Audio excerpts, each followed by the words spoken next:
India state judicial academies directors retreat के कार्यक्रम में प्रमुख रूप से उपस्थित मध्य प्रदेश की राज्यपाल श्रीमती आनंदीबेन पटेल, भारत के मुख्य न्यायमूर्ति श्री शरद अरविंद बोबडे, मध्य प्रदेश के मुख्यमंत्री श्री शिवराज सिंह चौहान, उच्चतम न्यायालय के न्यायमूर्ति श्री NV रमना, श्री अशोक भूषण, श्री हेमंत गुप्ता और श्री S रविंद्र भट्ट, मध्य प्रदेश के मुख्य न्यायमूर्ति श्री मोहम्मद रफ़ीक, मध्य प्रदेश राज्य न्यायिक अकादमी के अध्यक्ष न्यायमूर्ति प्रकाश श्रीवास्तव, विभिन्न उच्च न्यायालयों के मुख्य न्यायमूर्ति, अन्य सभी न्यायाधीशगण और अधिकारीगण, देवियों और सज्जनों, मध्य प्रदेश सहित पश्चिमी भारत की जीवन रेखा और जबलपुर को विशेष पहचान देने वाली पूर्ण सलीला नर्मदा की पावन धरती पर आप सब के बीच आकर मुझे बेहद प्रसन्नता हो रही है। जाबली ऋषि की तपस्थली और रानी दुर्गावती की वीरता के साक्षी जबलपुर क्षेत्र को भेड़ाघाट और धुआंधार की प्राकृतिक संपदा तथा ऐतिहासिक एवं पुरातात्विक धरोहर प्राप्त है। शिक्षा, संगीत एवं कला को संरक्षण और सम्मान देने वाले जबलपुर को आचार्य विनोबा भावे ने संस्कारधानी कहकर सम्मान दिया था और वर्ष 1956 में स्थापित मध्य प्रदेश उच्च न्यायालय की मुख्य न्यायपीठ ने जबलपुर को विशेष पहचान दी। यह कार्यक्रम देश की सभी राज्य न्यायिक अकादमियों के बीच सतत न्यायिक प्रशिक्षण के लिए अपनाई जाने वाली प्रक्रिया को साझा करने का यह प्रथम और सराहनीय प्रयास है। इसलिए राज्य न्यायिक अकादमियों के निदेशकों के इस अखिल भारतीय सम्मेलन का उद्घाटन करते हुए मुझे विशेष हर्ष का अनुभव हो रहा है। इस प्रयास के लिए मैं विशेष रूप से मध्य प्रदेश उच्च न्यायालय के मुख्य न्यायमूर्ति श्री मोहम्मद रफ़ीक और इस सम्मेलन के आयोजन से जुड़े अन्य सभी पक्षों को बधाई देता हूँ। देवियों और सज्जनों, मुझे बताया गया है कि कोविड-19 महामारी के दौरान भी मध्य प्रदेश राज्य न्यायिक अकादमी ने ऑनलाइन प्रशिक्षण कार्यक्रम आयोजित किए। इसके अलावा अकादमी ने अपनी वेबसाइट पर उपयोगी शिक्षण सामग्री, व्याख्यानों का लाइव टेलीकास्ट और न्यायाधीशों के लिए रिकॉर्डेड लेक्चर उपलब्ध कराकर संसाधनों के सदुपयोग का उत्कृष्ट उदाहरण प्रस्तुत किया है। इसके लिए अकादमी के अध्यक्ष और उनके सहयोगी सभी प्रशंसा के पात्र हैं। मुझे यह देखकर प्रसन्नता होती है कि न्याय व्यवस्था में टेक्नोलॉजी का प्रयोग बहुत तेजी से बढ़ा है। देश में 18,000 से ज़्यादा न्यायालयों का कंप्यूटरीकरण हो चुका है। लॉकडाउन की अवधि में जनवरी 2021 तक पूरे देश में लगभग 76 लाख मामलों की सुनवाई वर्चुअल कोर्ट्स में की गई। साथ ही national judicial data grid, unique identification code तथा QR कोड जैसे इनिशिएटिव्स की सराहना विश्व स्तर पर की जा रही है। अब ई-अदालत, वीडियो कॉन्फ्रेंसिंग, ई-प्रोसीडिंग्स, ई-फाइलिंग और ई-सेवा केंद्रों की सहायता से जहां न्याय प्रशासन की सुगमता बढ़ी है, वहीं कागज के प्रयोग में कमी आने से प्राकृतिक संसाधनों का संरक्षण भी संभव हुआ है। देवियों और सज्जनों, हमारी लोअर जुडिशरी देश की न्यायिक व्यवस्था का आधारभूत अंग है। उसमें प्रवेश से पहले सैद्धांतिक ज्ञान रखने वाले लॉ स्टूडेंट्स को कुशल एवं उत्कृष्ट न्यायाधीश के रूप में प्रशिक्षित करने का महत्वपूर्ण कार्य हमारी न्यायिक अकादमियां कर रही हैं।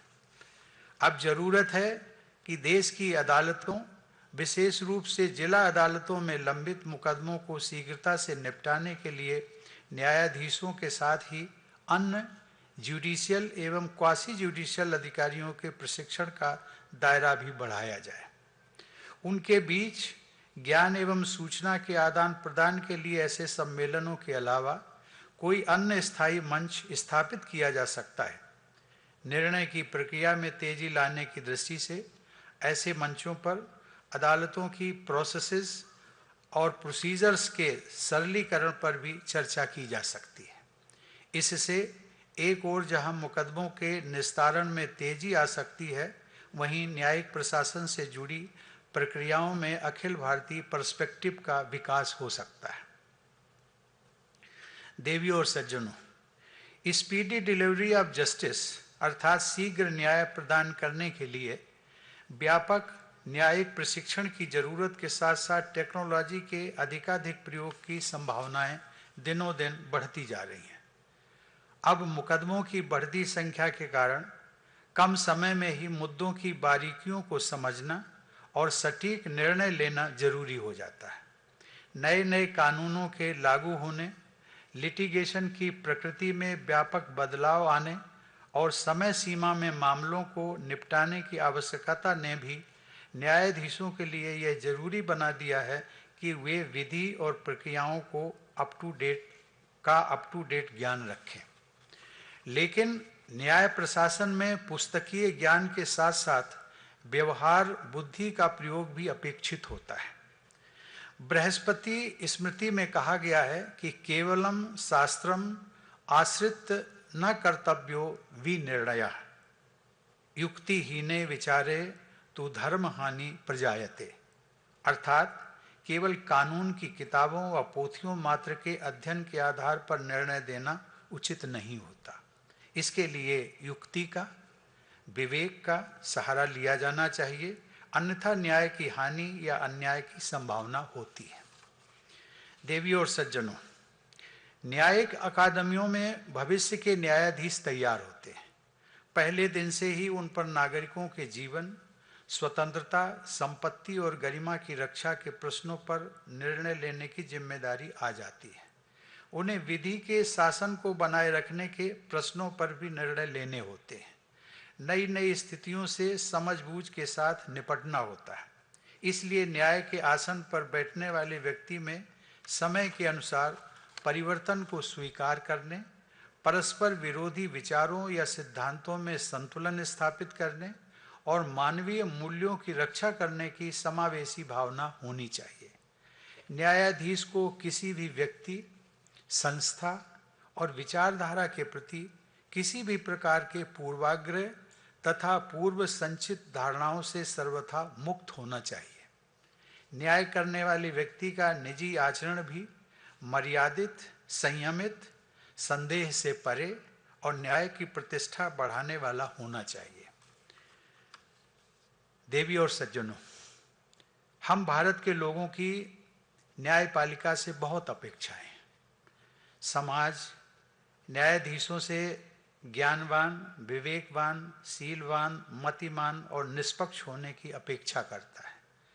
न्याय प्रशासन में संख्या से अधिक महत्व गुणवत्ता को दिया जाता है और इन अपेक्षाओं को पूरा करने के लिए न्यायिक कौशल की ट्रेनिंग, ज्ञान और टेक्नोलॉजी को अपडेट करते रहने तथा लगातार बदल रही दुनिया की समुचित समझ बहुत जरूरी होती है।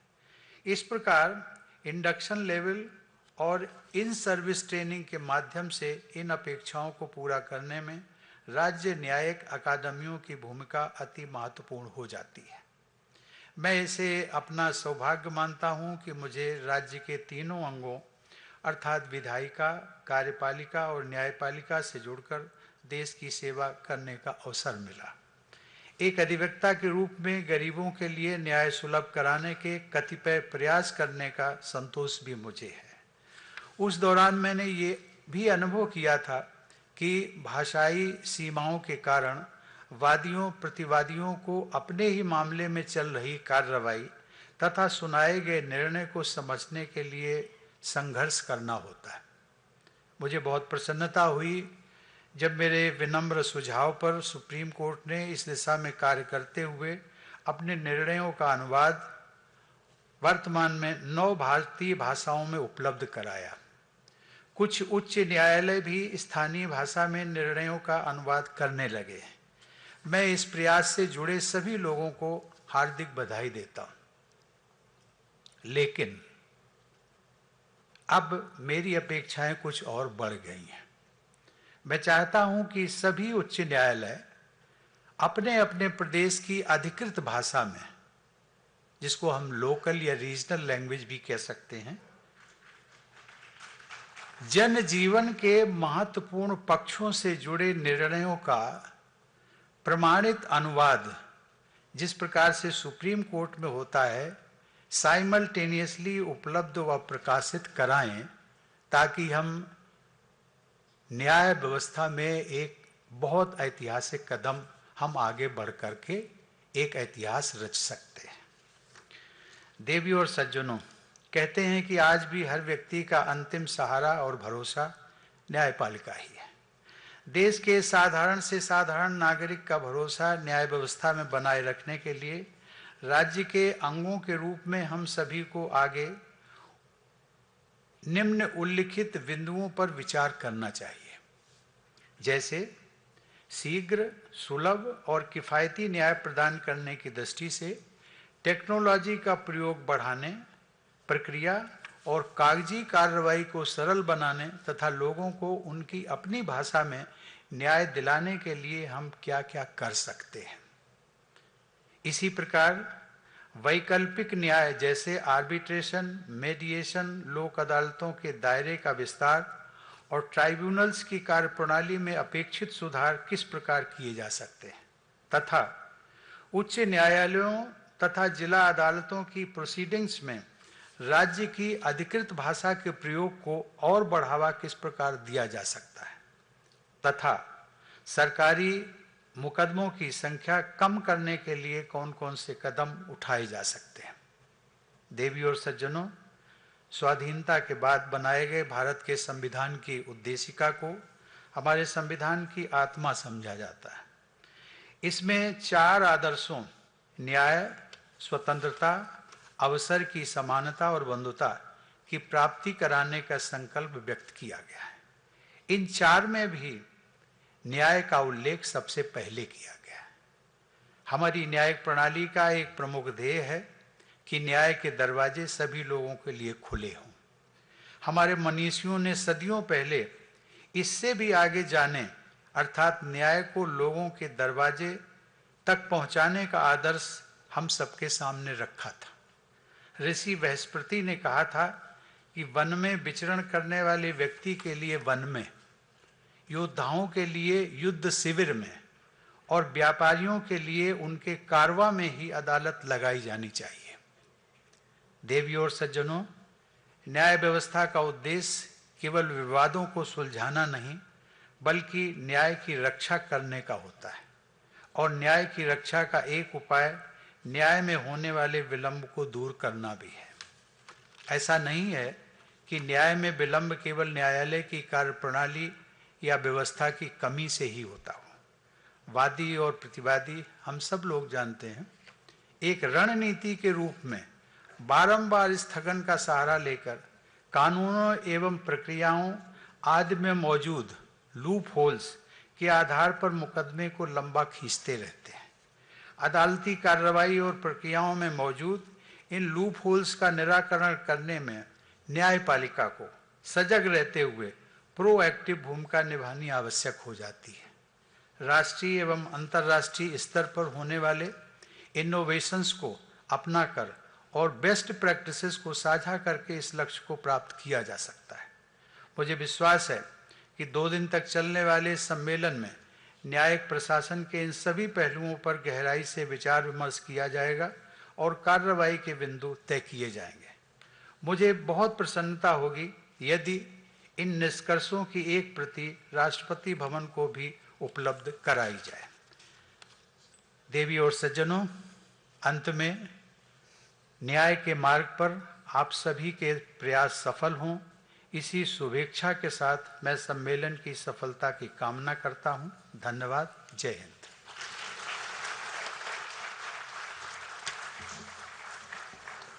धन्यवाद माननीय। इस कार्यक्रम के अंत में मैं मध्य प्रदेश राज्य न्यायिक अकादमी के चेयरमैन माननीय न्यायमूर्ति श्री प्रकाश श्रीवास्तव साहब को धन्यवाद ज्ञापित करने के लिए आमंत्रित करती हूँ।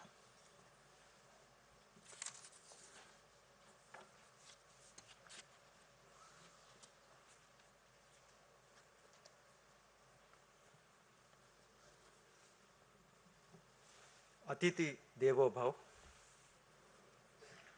उद्घाटन समारोह में विद्यमान भारत के माननीय राष्ट्रपति श्री रामनाथ कोविंद जी, मध्य प्रदेश की माननीय राज्यपाल श्रीमती आनंदीबेन पटेल, भारत के माननीय प्रधान न्यायाधीश न्यायमूर्ति श्री शरद अरविंद बोबड़े, मध्य प्रदेश के माननीय मुख्यमंत्री श्री शिवराज सिंह चौहान, सर्वोच्च न्यायालय के माननीय न्यायाधीशगण न्यायमूर्ति श्री एन वी रमन्ना,